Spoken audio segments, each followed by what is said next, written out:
Hey kids, join the club. Get the all-new CCXCC t-shirt made with 100% mutant power. Be like these cool kids.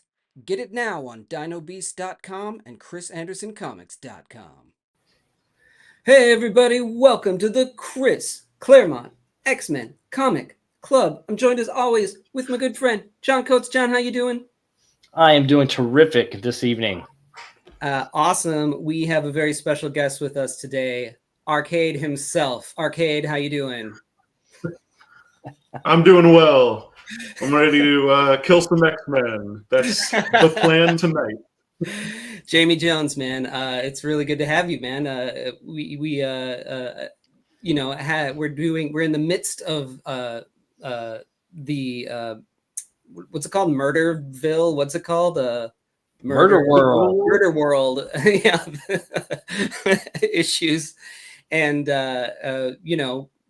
we had to have the man with the bow tie come in and, give his 2 cents to see if the guy's wearing it correctly. It was my one requirement when John asked me if I would do it. He was like, you can be on an Arcade issue if you wear a bow tie. If you wear a bow tie, as if you don't like shower with bow ties on. Yeah, know? Right. It's like, it's like, part of your hair or something. Yeah, right. So glad that you agreed to come on and take a look at this with us. So when my brother I was back home when I was asked, and I found my brother's essentials.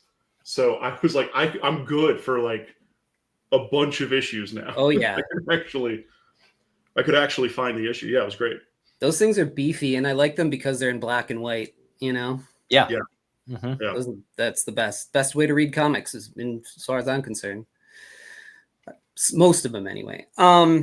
So let's see, where were we? When last we met, Arcade had our fine furry and not so furry mutants trapped in a giant pinball murder machine, and everybody found their own little slice of hell, and we had Colossus get brainwashed and turned into the proletarian.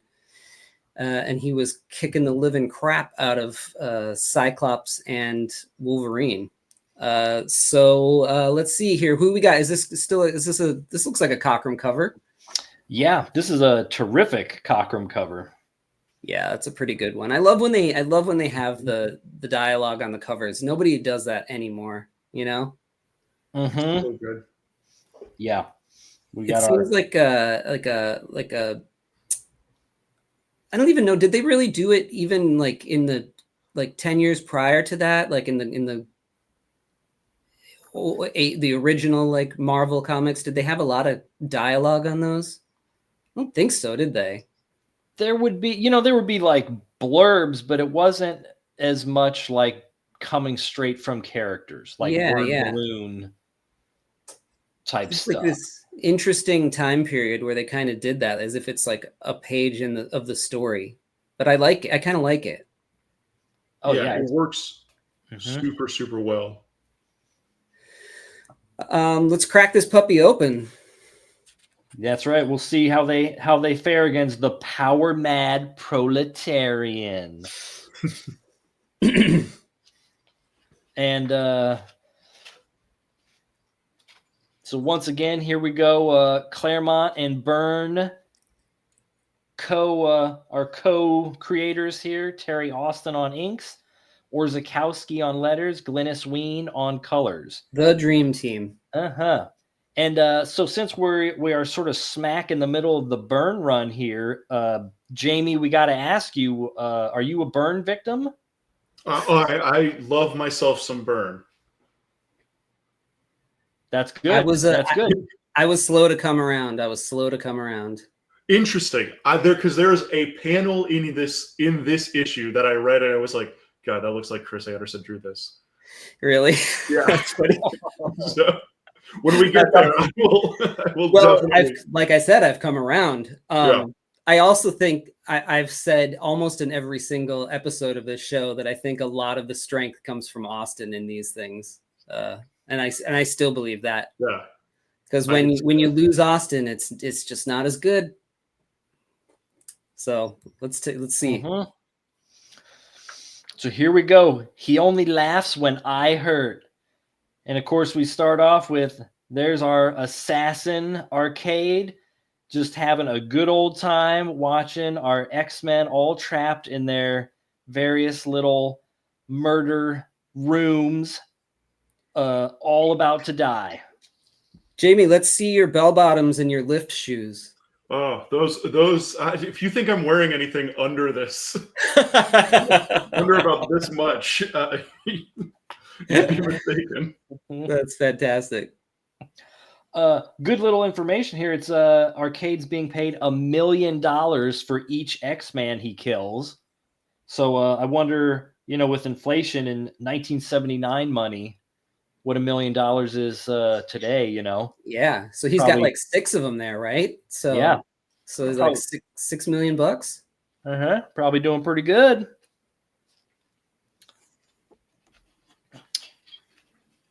And Arcade, he's like laughing so hard he's crying.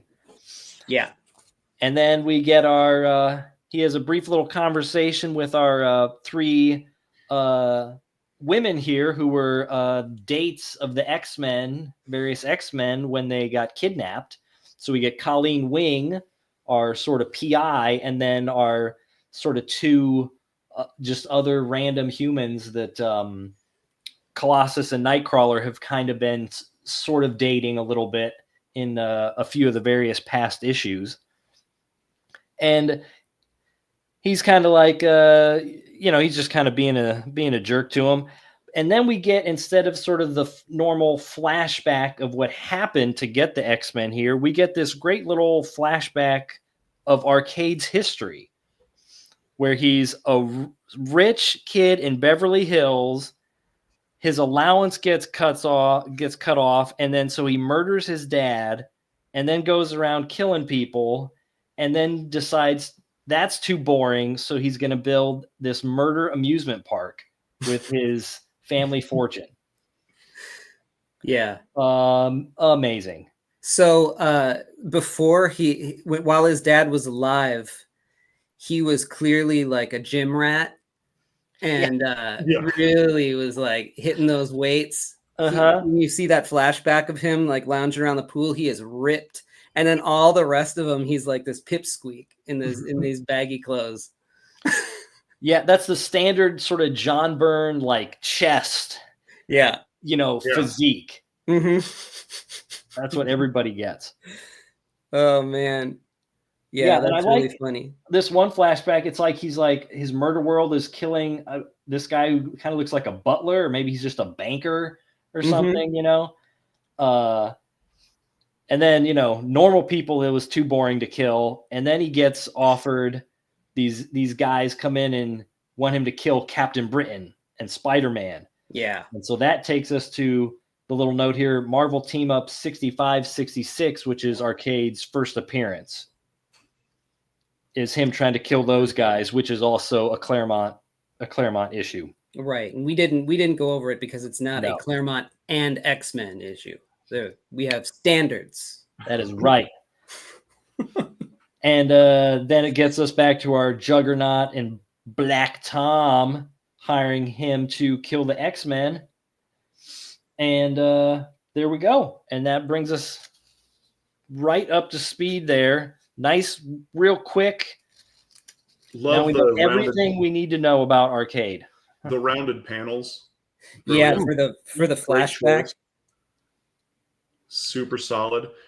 And then this panel at the top that has like the heavier outline. Yeah. Just to separate like where we're looking. Yeah, we're coming back.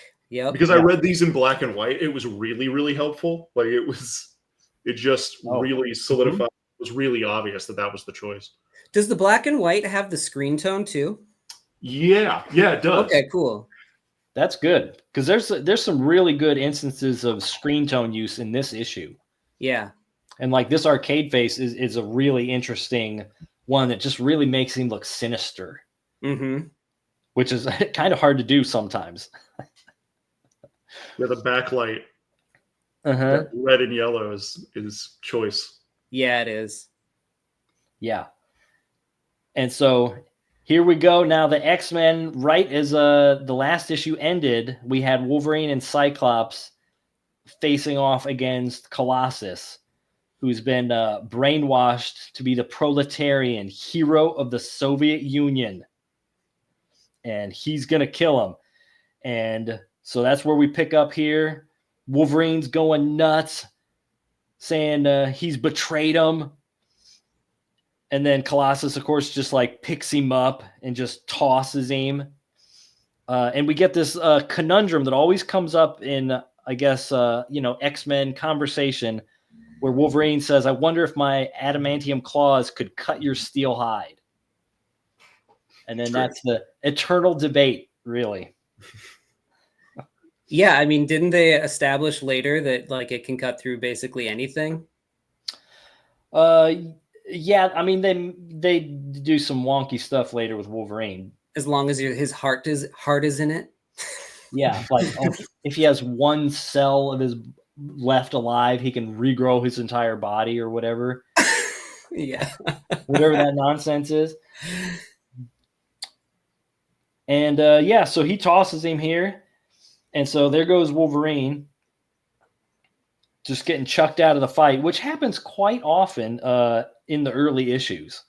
Yeah, well, I mean, he is a little guy, you know. Uh-huh. It's easy to chuck around.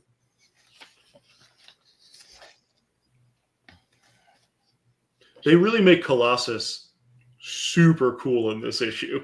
They were like, hey, he's got to hold back because he's a hero and other things, but now he's the bad guy, and he's just like nonchalantly throwing Colossus around. Yeah, where's this Colossus the rest of the time, right? Around. Yeah, exactly. It's like, oh, he's this kind of big beefy guy who's got super strength, and he doesn't really get to use it a lot. It's great. He's like Baby Huey a lot of the times, you know. It's like Yeah. Yeah, and in Colossus, he's been in the last sort of handful of issues, like he's been getting a lot of development, going sort of through a roller coaster. Yeah. Right. He's like homesick for his family, and then that was causing him to like lose focus, and he was getting tossed around by every bad guy. Then he almost like gets crushed in a routine danger room test because he just like can't focus. Then he goes to Savage Land, loses his virginity. There's just like all kinds of stuff going on. And now he gets brainwashed by, fake KGB agent into being a Soviet soldier. Yeah. They should take note of that just a computer program telling him that he should be more Russian brainwashed him into completely flipping. So maybe they should have a conversation when they get back about dealing with his mental capacity. Yeah. And so now it's like Wolverine hits this wall and goes through it. And so now it's just Cyclops. And so he's trying to find Wolverine, and we get this little hand coming in the panel here, off panel, like, oh no, comrade. And here's where Colossus just chucks him. Yeah. And this middle panel here gives us an interesting little Wolverine information for the first time. And Cyclops is thinking to himself, I don't have Wolverine's unbreakable bones. Yeah, good spot there. This is the first time we're hearing about that. Yeah, first time it's mentioned. It's just kind of like a throwaway line, like, because he's not explaining like, well, why is Wolverine's bones unbreakable or anything. Who is editing this? The poor editor has to like make so many notes every time a little throwaway line is like, oh shit, now we got to use that for next time. Now remember, Chris, yeah, he's reading about the character. Yeah.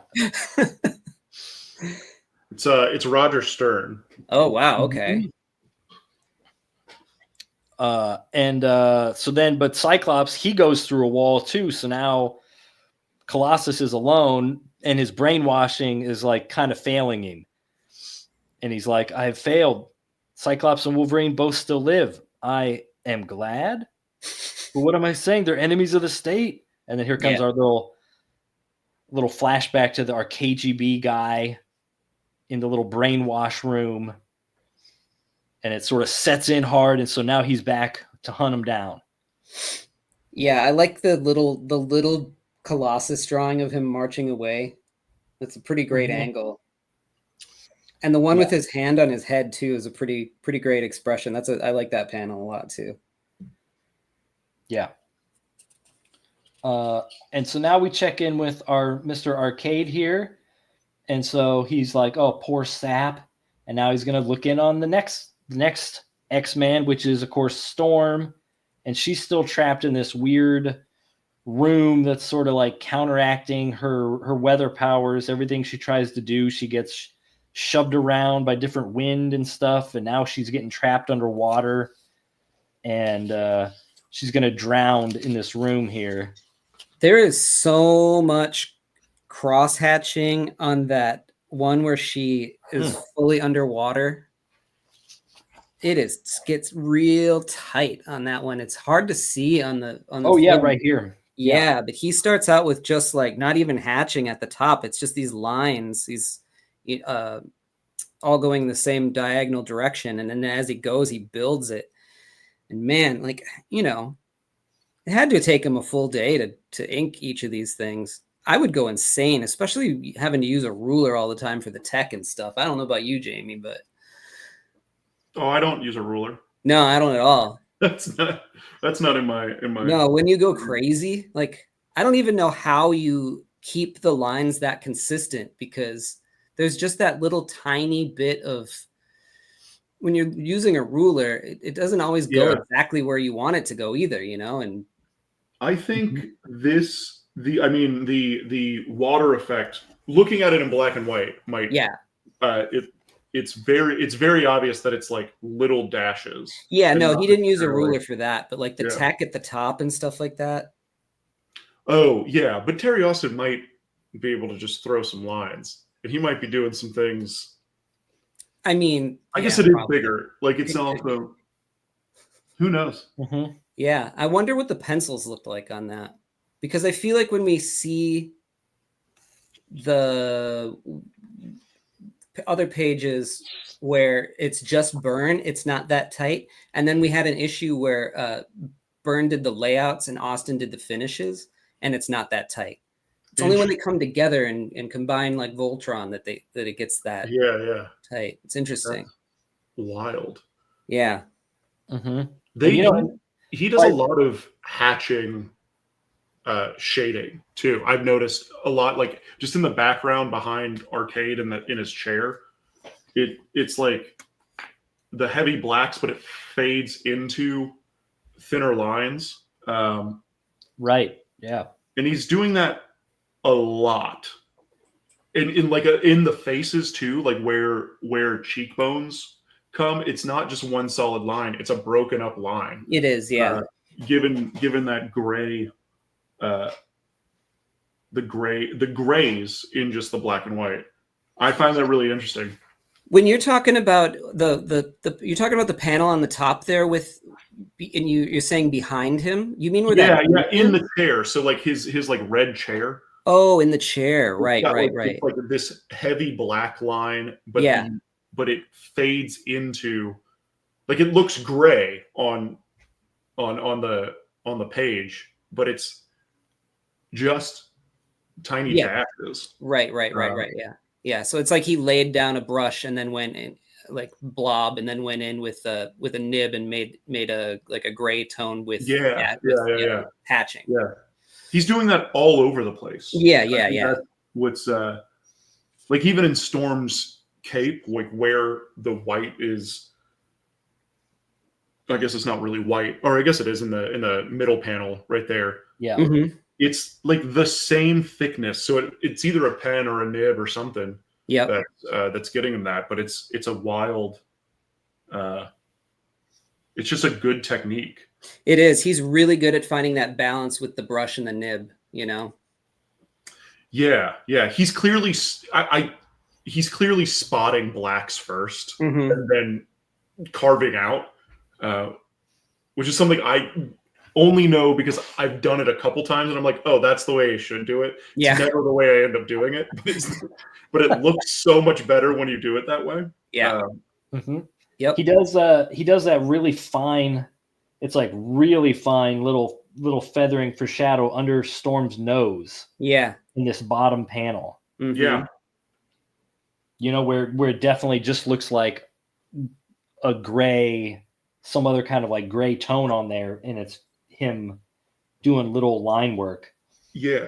And he's got this, so whatever pen he's using, whatever tool he is using, there's no variation in the line weight.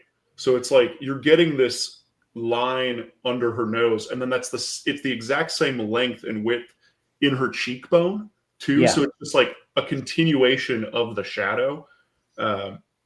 And I think it's like the same line weight of all of it, right? Like it's the same as in that top panel with Arcade. It has that line weight going down. In Storm's cloak, or cape, it's the same thing. It's the same line weight. So he must be like, you're saying how is he doing all of these with all of this tech stuff with a pen or with a ruler? It's probably because he's just, I fill in blacks and then I do this and then I do that. He's got to be such a machine with it. Yeah. Yeah, it makes me wonder if he's using like a rapidograph, or if he's like sanded or like filed down like a Hunt 102 or something to get that thin line.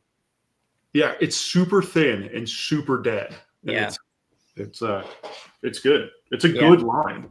It is. It's effective for what he's doing, for sure. A lot of the explosion marks, like all of the stuff in Storm's, that middle panel, it all feels like the same line. It doesn't feel like he's beefing stuff up. It just looks like he's hitting it twice. You know, it's just, it feels like the same. It's the same width. It's the same everything. He's probably using a French curve for that because it has a tiny bit of a curve. Or he's just doing it by hand. And he's good. Yeah. I think he's laying down a brush and then going parallel to it with like some sort of nib or something. Yeah. We talk a lot about Austin's inks on this show. Oh, I'm aware. I mean, it's a big part of. I watch the show. Yeah, it's a big part of what makes these issues great. You know, he's an integral part of the crew. Yep. Great screen tone in the bottom panel too. Yes. Fading up, like maybe he did the dashes here, and then he was like, "Whew, that took forever." I got to get this page done.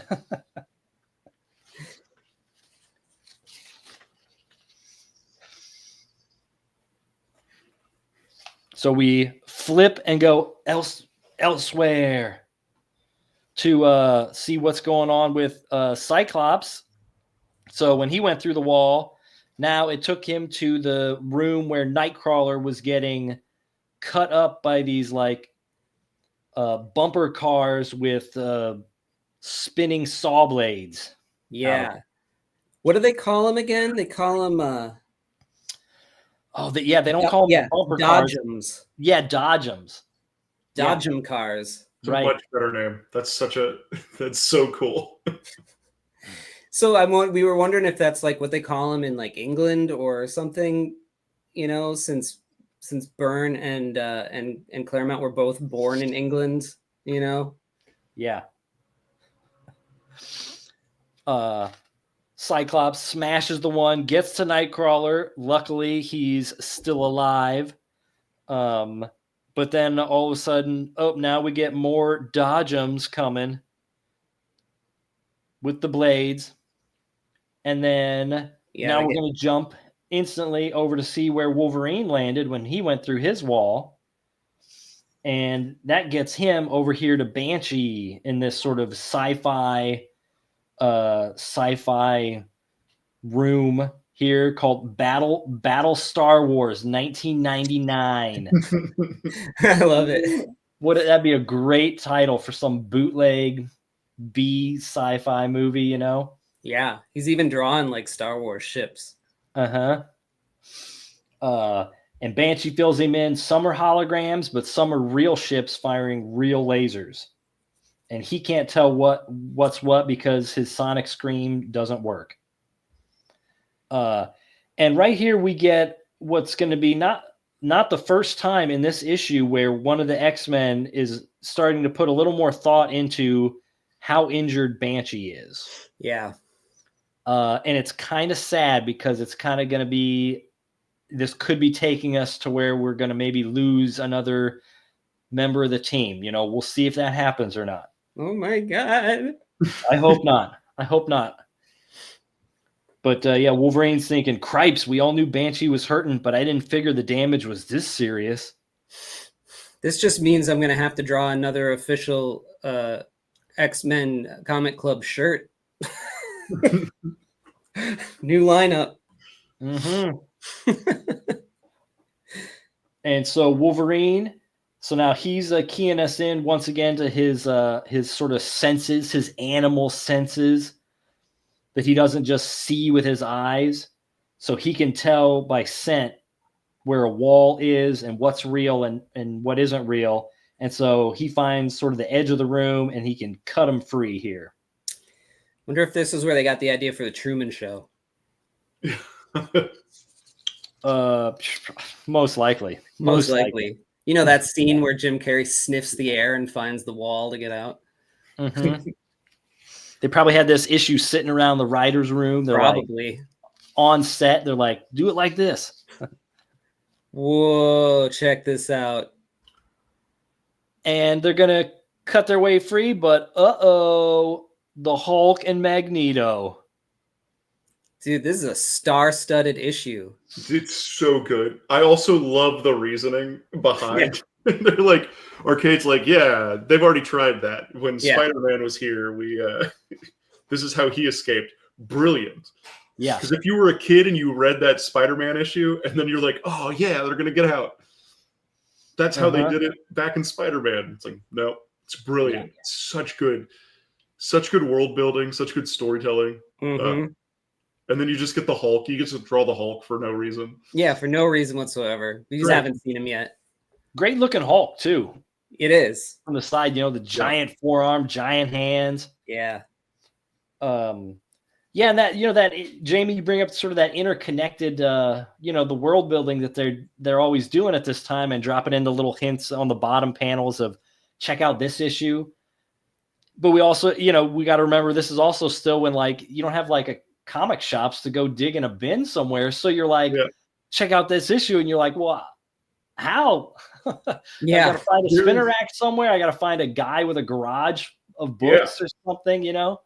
There is something about that idea, the idea of interconnected world, interconnected settings, where I never feel like this is just me. I never feel like I have to go and search out those issues, but I like that those issues exist, right? Mm-hmm. Like there's something about it. I'm like, oh yeah, the world works. Like there are rules to the world, and we have been presented these rules. Yeah. And every time it happens, it's like, oh yeah, it's not a, hey, go back last issue and go and catch up what the story is. It's like, this happened once.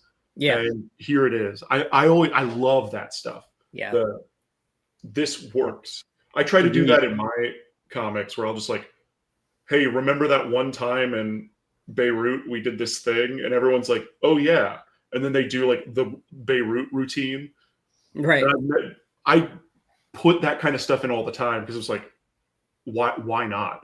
It harkens back to this without me having to actually write something. And right, exactly. Feeding story ideas for the rest of your life. It's so much fun. Yeah. It feels like comic books. I guess that's what I'm like. That moment feels like comic books. Yep. Agreed. Yeah, you know, it also just feels more real, which is weird to say in like crazy fictional stories, but you know, it's like if there's a world happening, like there's a past to it, you know, and like something happened in the past, and so you can mention it, you can remember that something happened, no matter how crazy it is, and that's just like that's a real kind of thing that happens. So it's just like, build some realism into your crazy stuff going on. It also makes like the idea of the bullpen feel more real. To me, it does, where it's like, yeah, these guys are all talking to each other. Now, I know Claremont wrote that Spider-Man issue, but what if he didn't? Like, oh, Claremont just read this issue and was like, oh yeah, Arcade, let me figure this out. Who is Arcade? Let me put that into this issue. It feels like these guys are talking to each other. The creators are talking to each other and making sure everything's on the level. Yeah. Which, yeah, I don't feel like you get that anymore. And I feel like in this time period, it's so obvious and it's so much fun. Yeah, and you're getting to the point in the sort of time frame where the original people that were creating this stuff and working in the bullpen, some of them are starting to go away, and there's some change in it and stuff. And so now it's even more important for the editor to maintain this cohesiveness, and they're still able to do it at this time too, But there still was a bullpen, like you said, where they were still talking to each other on a daily basis or whatever. And now I don't even know how you do it now, how you keep track of everything. It's like, how do you even do that? A Discord thread? I don't know. Yeah, a big group text. I always wonder that, like, a writer comes on and they're like, hey, why don't you write, the next Quasar thing or whatever? And then what is does the writer have to then go and research every issue of Quasar that ever, existed, so they keep things consistent? Like, how do you do that? I just don't know. They'll just say it's a multiverse thing, and so you can just do it whatever you want. I think that's where we're at right now, where they just say do whatever and we'll fix it by calling it Earth and add some letters and numbers. Yeah. I know for the Hickman run, the X-Men Hickman run, it was very tight. Like, the writers were talking all the time. Yeah. Or like there would be meetings with Hickman, and he'd be like, this is what the plan is. You go off and do your thing. Talk back to me. It gets approved. Like, it was, but I guess that's still like writer centric in that way. And so it's writers talking to other writers to make sure everything works, or having one head guy. I don't know how they do it any other way though. Yeah. Yeah. I mean, there are like, what's it called? Group editors, right? So I'm sure the group editor is the one who is in charge of keeping everything as cohesive as possible, while the editor is the one making sure that everybody's getting everything done on time. Yeah.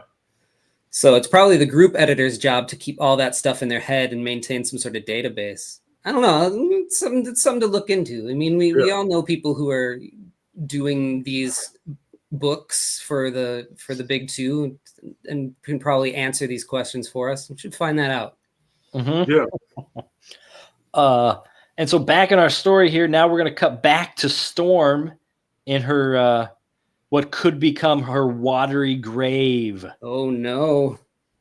And so she's going to take off her cape and boots because they're sort of slowing her down. Always got to try to get Storm naked. Mm-hmm. And she takes a last breath and then dives down to the very bottom. And again, here we get that the fine little ticks hatching to create that shadow going down in here, the water. Yeah, it's a cool choice. Yeah, and she finds this like sort of where the water was coming in at, this grate down at the bottom, and she basically just is going to shoot lightning down this hole in the hopes that it just like messes stuff up enough that she can get out. And then while she's doing that, now we're back to Colossus, Nightcrawler, or Cyclops and Nightcrawler, and Cyclops pulls this sweet move here. Oh yeah. Look at that blast to take out all the bumpums at one time. Yeah, this page is not a lesson in leading the eye, but on purpose. Uh-huh. Yeah. Amazing. It is surprising how good. I mean, we're juggling like 5 or 6 different storylines. Yeah. And like countless numbers of characters, but 5 or 6 different like settings, areas in Murder World. It's amazing how well his command of space and setting and each little setup shot is not in the way. Like we know exactly where we are every single time. It's really cool. Yeah, you see the advantage of having a creator or creative team on something for an amount of time. He also does a thing where the setting switches aren't on page turns. Yeah. They're like in the middle of pages, which is a thing that I think we're told not to do. Exactly. But I find that's super interesting. Like the joke happens halfway through the page. It keeps you reading the. I think it was a really easy read. It keeps you reading the book. Yeah. And I feel like if I get to a page turn, I'm like, all right, cool. There's a different scene, and I'm able to just set the book down. But for this, I was like, well, I'm halfway through a page, and now I'm getting new information, and I get halfway through another page, and I'm getting more information. It's really cool and really well done. Yeah. Really well paced for that reason. Yeah, that's definitely a question we have marked for the man, should we ever get him on here. Yeah. Like that choice.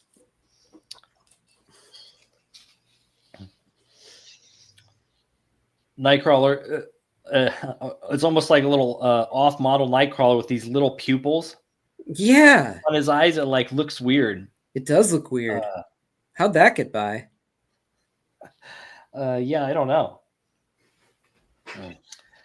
And it sets up Cyclops says, what's that? I'm sorry. Go ahead. Oh no, I'll just say Cyclops says he hasn't tried that stunt in ages.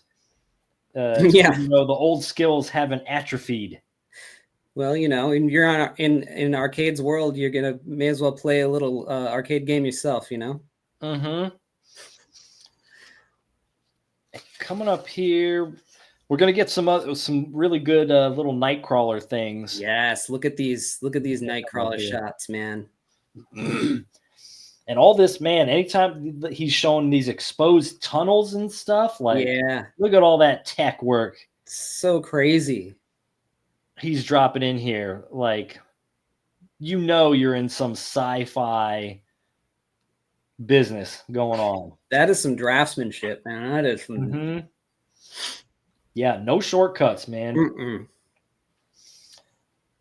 And here comes Nightcrawler. He's going to slink down this tunnel. That's an awesome shot. Yeah, he's going to try and find the control center and trash it.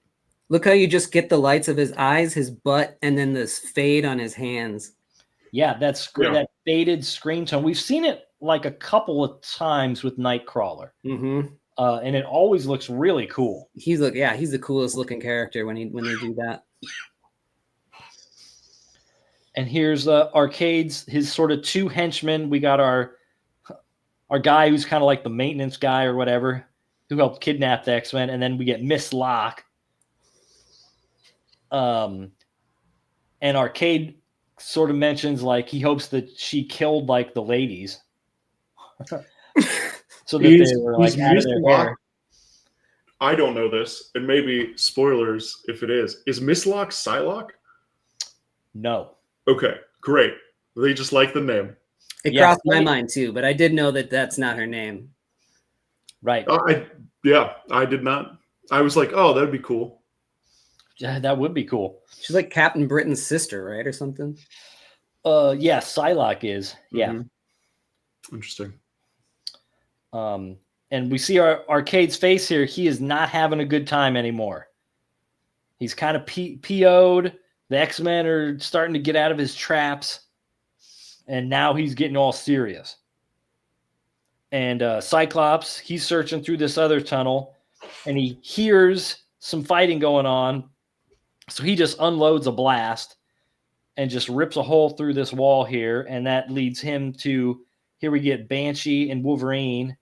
And great little mention here from Wolverine saying he's been waiting for a Hulk rematch. Too bad it's not the real thing. And I know. Since Hulk 181, Roger. Man. Mine says Bob. Oh, really? Well, because Bob Harris was Oh, the editing the editor classics. when the classic. Yeah. That's funny that they would change that note That is Yeah, I know. of anything, you know. And here is a super interesting. Yeah, it is. Nightcrawler has found the control center, and he's looking down through this vent at Arcade, manipulating his computer. And Nightcrawler here, as we see, is still becomes sort of invisible in the shadows. And in this panel here, he's transparent in the shadows. And it's just like you can look right through him to see the tech on the walls, except for like where the light from this room is kind of lighting up the edge of his face and stuff. Really cool, really interesting. We've seen him disappear into the shadow, just into blackness, but this is the first time I think we've seen where he like is invisible, you know. And then you say they take this away from him at some point; it just kind of goes away. Yeah, weird. Yeah, this is one of his powers that he gets, and then like just sort of like they take away from him eventually. Because you remember that one issue of Classic when they're at Cassidy Keep. Yeah. They rewrote it and redrew some panels. Oh, yeah, that's right. In the Classic issue so that to remove that power. Like they retconned it away in those issues. Well, that's funny because then in this Classic issue, they don't even bother with it. See, by this time, they're like, just put it out. There are no insert panels at this point in the Classics. So... Oh, it might be getting to the point where they quit doing like extra pages and just did the backups. Yeah, they've been doing that for a little bit. Yep. Yeah. What do you think of this, Jamie? What do you think of that invisible Nightcrawler? It's genius. It looks phenomenal in black and white. I bet it does. Yeah. It's one of these things here. I'll see if I can get this next to the camera. Pull you up. Like, it's just brilliant. Yeah, that looks really great because it kind of gets lost in the The first time I read it, I looked at this panel a couple times and I was like, this is next level. Yeah, that's really great. Wild how much it changes your perception when you take the color away. Yeah. Mm-hmm. Yeah, it's definitely, I don't know. I think it might be the only panel in this book where I'm like, the black and white really sings. Yeah. And everything else is really comparable in a lot of places. Really helpful with the color placement and all of that stuff, leading the eye around. But that page in particular. Or that panel in particular, I'm like, oh man, in black and white it sings. Yeah. So good. It's so good. And then we get Nightcrawler. So he teleports down, and scares Arcade. And so now Arcade is calling for help. And here's our Miss Locke just pulling this crazy like shotgun and just trying to shoot him. And the Nightcrawler just knocks her out with a punch here. Her. Jeez. Yeah, but he's kind of suave as he does it because he's like, I don't usually make a habit of striking the beautiful women I meet, but I have a need for your souped up shotgun. So he's still trying to like be suave to the villain, even though he's like punching her. That dude's so smooth. And then Arcade yells, "The gas!" And you hear this, "Yes, sir." And here's our Nightcrawler. Was this another man? I missed him. And then we get this sort of puff of gas coming up through these holes in the floor. They thought of everything. Yeah, you can't get one past Arcade. This is such a great little panel here with the little. The gas coming up from the hole. The gas coming through there, just a few lines like that with the cloud of smoke. Like it just works. Yeah, I would have muddied that up real quick. It's his choice of powers and how to use like his use of effects is, I think, really on display in this particular issue. But it's every choice is just the right choice. Yeah. Mm-hmm.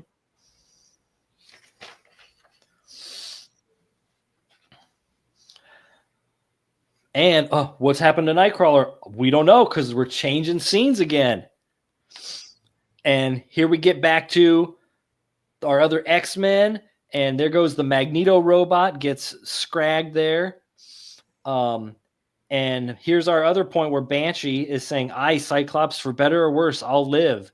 And now Cyclops is thinking, "What gives? I've never heard Sean sound so dispirited." So there's another little, like, all of a sudden he's dropping 2 hints this issue about everybody starting to really worry about the Banshee because he's not getting any better. He's kind of been injured for a little while here. And now he's like, you know, before he would like, he had his Interpol skills and, you know, his other kind of spy skills and fighting ability. But like in this issue, he just kind of seems lost without his scream, you know? And then here comes all this water just busting through the wall, and Storm has like rejoined the group, so her lightning worked. But then Cyclops has to perform some quick CPR. Check this CPR, this middle panel out. You have this like blood trickling down the side of her mouth. That my guess is it was supposed to be like water or something. Yeah. I mean, there's a little bit of white in the issue. Is there? Yeah, it's on like mine, it's really fine. It's red, and it's really strange. It's like a vampire kiss or something, you know? It's like an odd color choice. It would have worked better if it was like just brown like the rest of her skin. I probably with like a little white glint. Don't make it all white because that's something else. But you know.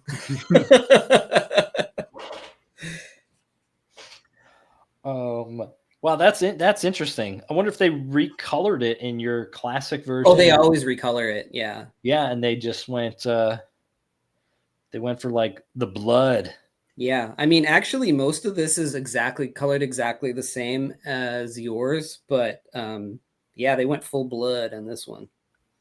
Ooh, a little foreshadowing there, and that's all I'll say for anyone who doesn't know Storm's future history. Yeah, that's future how we'll history. Oh, she's coming as a vampire. And the X-Men, hey, they're all back together. It's going to be okay. Oh, but no, it's not, because here comes the Proletarian. Oh, yeah. Oh, he's so cool. The Proletarian costume, just with his like coveralls and his little like old school farmer's cap, so awesome. Like, man, I mean, that's the choice I would have made. Yeah. And Storm's just like, Peter. And like, you know, Storm doesn't know what's happened to him. Banshee, of course, doesn't. And he's just like, hey, it's so good to see you. Yeah. And this is one of these ones I think is a real good use of sort of a screen tone here on like Colossus in the foreground. Mm-hmm. There to kind of pull him forward. Cool faces on this too. That final panel is the one that when I was reading it was like, that's a Chris Anderson face if I've ever seen one. That's really funny. I kind of was wondering if that was the one. That was, yeah, specifically I looked at it and went, man, that's yeah. It's very, to me, it's very obvious. Yeah, because it does look a little bit not as like Byrne normally does. You know, like the eyes are a little different. The eyes are a little further apart. They go up a little bit. It's like the facial expression's not perfect. It goes like he's smiling and curving in weird ways. And yeah, I think the way that the metal shading around it, I don't know, it just feels very crisp. Mm-hmm. I'll take it. Thanks, man. Yeah, this is the issue where Byrne was influenced by our own Chris Anderson. That's his future history. Yeah, is he like? Is there like a call box or whatever, and with a Byrne sticking out behind me, and Yeah. DeLorean parked in my driveway? Yeah. And of course, Banshee. So he gets just slugged here. Wham! Great angle for this like punch and stuff. Yeah, the faces on here are great. Yeah, the way it's twisted up there looks really good. And then Wolverine steps in. You're out of your gourd, Rusky. And then he just gets knocked out. Brack. Yeah. I love that. And so now it's like Colossus is just wasting everybody one punch at a time. And now he grabs our last two by the throats. And this is where Storm is trying to tell him, but we're your friends. And he's like, you lie, woman. As Charles Xavier lied when he used his cursed mental powers to cloud my reason and subvert my loyalty to Mother Russia. Whoo! Man. Don't make that dude mad. That's believable. That's believable. Yeah, it's really interesting, that kind of conundrum with Colossus, because he, at this time, he's like from this enemy country to the, where the US, where now he's living as an X-Man.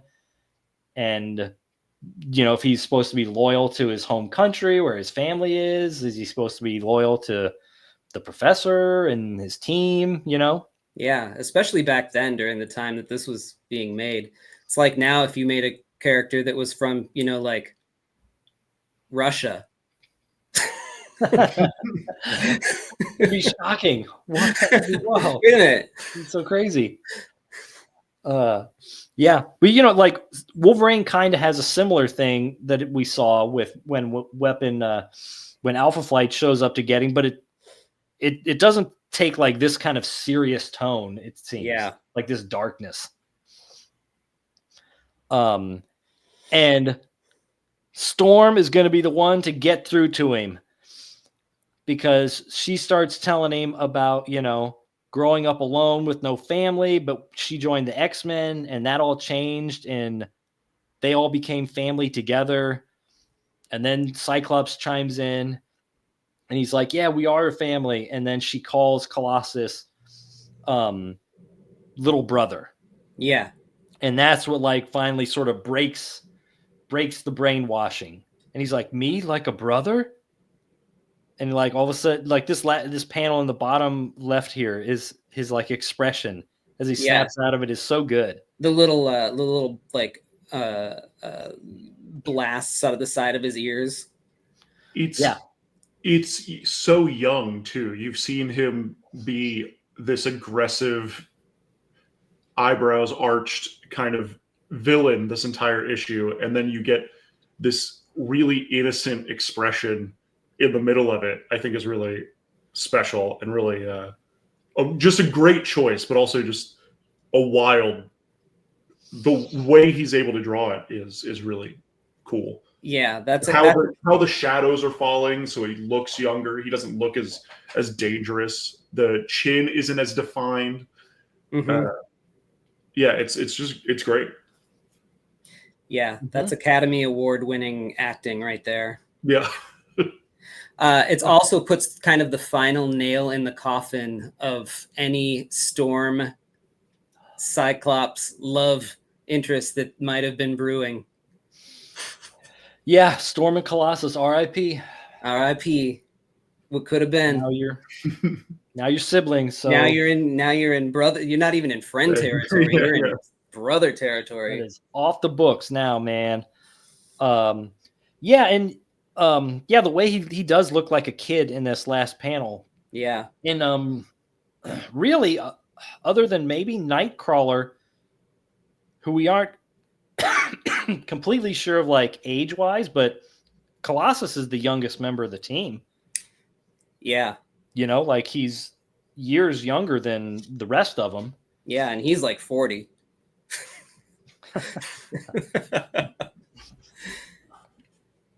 So yeah. Gifted youngsters. Okay, one. Looking at this page, I was thinking, I was like, do any of the X-Men have pupils?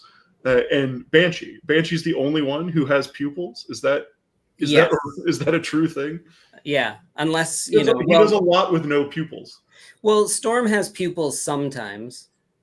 Right. I think there's a lot where they have like no pupils when they're like using their powers. Mm-hmm. You know, like when Colossus is in regular sort of flesh, he's got pupils. Okay. But and you know they're coloring it different now, because we saw with Cockrum, he was specifically drawing Colossus so that it was like his eyes were covered by the steel of his body. Yeah. You know, and so they would be colored the same color, but now like they're colored white. So now it looks more like there's like they're different some way, or there's a distinction between them. Yeah. And I know the Storm stuff, like when she powers up, like her eyes will go white, but then if she's like calm, you know, then they'll also go like cat eye sometimes. Yeah. Mm-hmm. Yeah. And then you know, Cyclops always gets his cool, you know, red glasses, so yeah, you never really see his eyes. That guy. And then Nightcrawler, does Nightcrawler ever get pupils? Just in that one panel. Just in this one panel. Yeah. Just in that mistake panel, and it looks weird. Yeah. So now Colossus, he's broken free, and now it's hug time. And Arcade, we just get his arm here, and he's like, well, you can't win them all. And he hits a button, and now it looks like the X-Men are getting trapped again. And they get shot up into a tube. And then eventually, after a while, they pop up into this abandoned amusement park in the Bronx. And they bust their way free. And then here come these, like, they think they're fireworks dropping out of the sky. And it's actually their dates. Those poor girls, the G's that they had to just pull. Yeah, right? What a terrible date. Like, they thought, like, they were, you know, going to have a nice evening. And there's not going to be a second date. No. And there's a little note in there just saying, round 1 to you, X-Men, till next time. So, like, Arcade has a weird sense of honor. Like, yeah, they beat his traps, so they win. Yeah, but then he makes it into rounds. Yeah. Because world's deadliest assassin my ass, unless he changes the rules to best out of 3. You know, like yeah, I mean, he's out $6 million. Yeah. But he's not, because the game is still in play, you see. That's right. According to his logic. Uh-huh. And then the X-Men, it's like, all right, they're just going to go home. That's the weakest ending they don't know, ever. Yeah, they don't know where Murderworld is. There's a thing where Wolverine's like, I'm ready to go. Let's go kill this guy. He's a menace. Yeah. And Cyclops is like, we don't have a warrant. We don't know where he is. Like, yeah, it's great. I don't know why. I think it's the most humanizing thing. Like, I read the final page of the issue and I was like, that's a good reason. It is a good reason, but it's also super convenient. A good reason. Nowhere else in any Marvel comic have they ever used that as an excuse to not break into something. Yeah. Mm-hmm. But because they had to end the issue, then they were like, well, we're breaking the law. Yeah. You're breaking the law like 50 times. How many planes have you blown up on runways? Yeah, that's not against the law. It's great. I love it. And that is sort of the end of the issue. And then, in our little box here, it tells us the next issue, they're finally going to reunite with the other X-Men that they've been struggling to get in contact with for like 5 issues or something. And then there's something weird going on Muir Island. Whoa. Ooh. Wow. All right. That is awesome. That's 124. That is 124, our big showdown with the proletarian. What do you think of that, Jamie? What a guy. What a character. What a design. I wonder if he ever comes back. What a hat. What a jumper. I love the Lenin on the overalls. Yeah. Yeah. So many sickles. So many sickles. Let's take a look at the classic issue. Check this. Who did it? Steve Lytle did the cover of this one.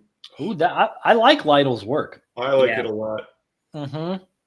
I'm not super familiar with his work, but I really like this. He did a lot of Legion. I say that, and it's like not surprising. If you did X-Men, you probably did Legion at some point. Kind of a kind of thing. That Cyclops is amazing. I love it. Yeah, and this Hulk head is just perfect, fantastic. The buck teeth, even. And then he did this interior illustration too. Amazing. Nice. Then we get Ann Nocenti again takes over the writing on the John Bolton backup for this one. And it is a arcade backup. Check this out. Whoa. Bolton is the wildest guy. He is all over the place with his I hesitate to say quality, but his style. It's really everywhere. I mean, this looks like Large Marge from Pee-wee's Big Adventure. Yeah, yeah. Like, this is crazy. So play with me. This one has some problems actually. This one actually creates more of a problem than it solves. Uh-oh. And I'll tell you why. So we get this thing where we've got young Arcade here. And he's like wakes up and he's like, "Oh my God, that was a crazy dream. It's stormy out, creepy." And then, the lightning flashes and he sees this horse. I'm like, "Oh my God, what?" And he's this beeping. He's like, "That's my computer system." And so he goes downstairs and he's like, "Wait a minute, somebody's put somebody in Murder World. Who is it and who are they hunting?" And that's not cool. He's like, "See, like, does this look like the giant ripped Beverly Hills kid that we saw?" He's like a little boy. No, he's cut some weight. Yeah, and he looks like he's like 12.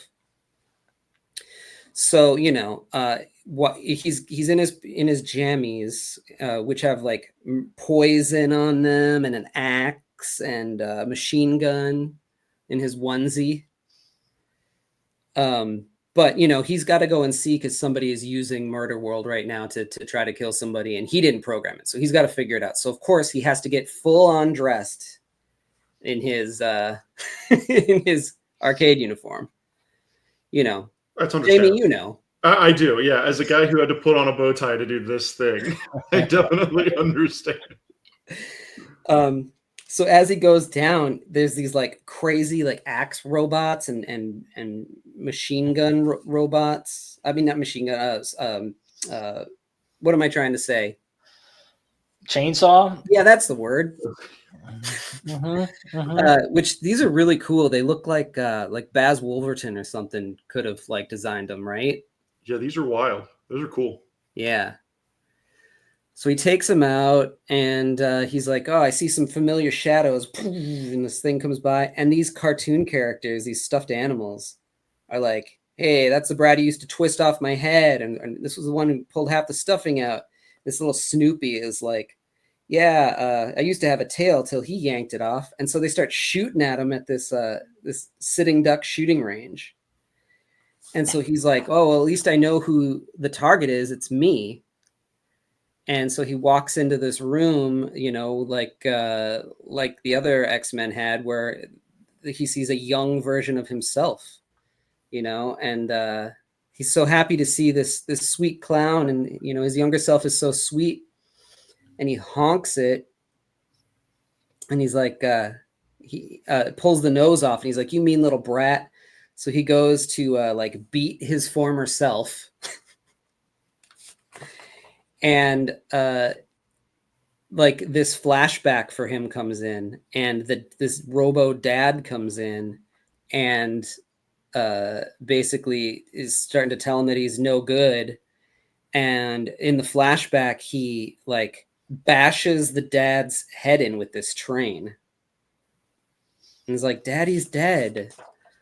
And so he hugs him and he's like, you know, I'll protect you. And then he starts falling apart and he's like surprised that it's a robot. And then he goes back and he goes to the computer and he finds out, oh my God, it was himself that programmed it in his sleep against himself. Whoa. What? And that's the end of it. That's wild.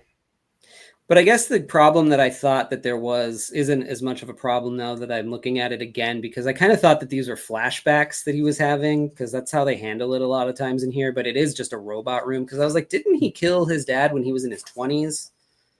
Not when he was a little kid. But it's not a one-to-one kind of thing.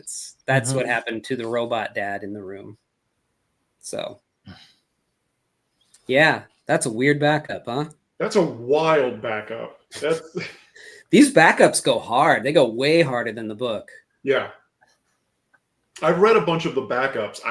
I wish they would just collect all of the backups in one collection. I'd get that immediately. Yeah. Yeah. The Bolton backups. And then here's the back cover of it. Look at that. What is that? Wild stuff. That's insane. Number 30. Issue number 30. So we've done more than 30 episodes of this show so far. Wow. 30, like 6, I think. That's right. Only wow. Crazy. 200 or so to go. Yeah, only like plus. Yeah. Oh man. Well, that brings us to the end of issue 124 of X-Men. Jamie Jones, thank you so much for coming in and taking a look at that with us. Thanks for having me. This was always fun. Awesome to have you on. We're about 10 weeks away from this episode coming out. That's in great. That's awesome. 10 weeks away, issue 3 of Spacal will be out. Yeah. So, you know, what do you do? What's happening in your life in 3 months? Spacal 3. Spacal 3 comes out in was that February? Something like that. IC3. That's March. That's true. What? That's true. Yeah, it's wild to think of the future like that. Well, cool. So everybody grab your issues however the heck you can find them. 125 coming up next. We're starting a whole new storyline, I take it, since this one ended. Oh, you better believe it, Chris. We are getting into the Mutant X. Oh boy. I don't look ahead at all. You know, I read these issues like a day or two before we record. So I like to keep myself in the dark before we do this. So well, that's good, because it's going to get nuts. Awesome. All right. Well, until next week, let's see. John, what do you want to say to everybody? Just be excellent to each other. Word. Everybody. Jamie, next time, my friend. I mean, that's the sentiment, right? Be excellent. Yep. That's a great. Come back anytime you want, man. Thanks. I would love to. Take care, everybody.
Check out dinobeast.com for all things John Coates like Dino Beast, Ninja 4, MLF, Berserker, and more.